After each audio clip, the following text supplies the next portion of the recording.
নবীজি বলছেন আদ-দুনিয়া সিজনুল লিল মুমিন ওয়াল জান্নাতু লিল কাফির। কাফেরদের জন্য, মুশরিকদের জন্য এই দুনিয়াটা হচ্ছে জান্নাত। জান্নাত মানে কি? যা ইচ্ছা তাই করতে পারবেন। জান্নাত মানে কি? আপনি চাচ্ছেন আল্লাহ আমি এখন একটা খামর চাই, শরাব আপনার সামনে হাজির, চিন্তা করার সাথে সাথে। জান্নাত মানে কি? আল্লাহ আমি আপনাকে দেখতে চাই, আল্লাহকে আপনি দেখতে পারবেন। জান্নাত মানে কি? আপনি মধুর নহর, দুধের নহর, পানির নহর, শরাবের নহর, হুরেন ঈন চতুর্দিকে ঘোরাফেরা করছেন। একজন নিম্নমানের জান্নাতি, মানে সবচেয়ে শেষের দিকে যারা জান্নাতে যাবে, তাদের সাথেই দুজন করে হুরেন ঈন, আহাল পরিবার তো আছেই, গিলমান পানপাত্র নিয়ে চারপাশে ঘোরাফেরা করো।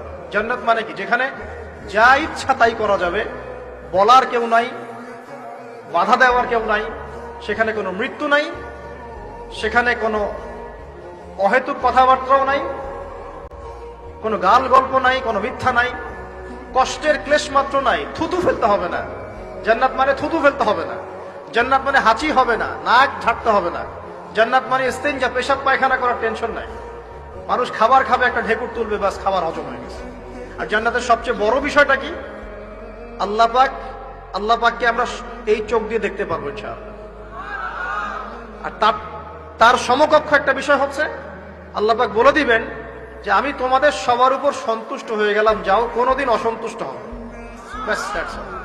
এখন আপনি যত কিছুই করেন এই বস্তুবাদী জীবনে, মনে একটা ভয় থেকে যাবে।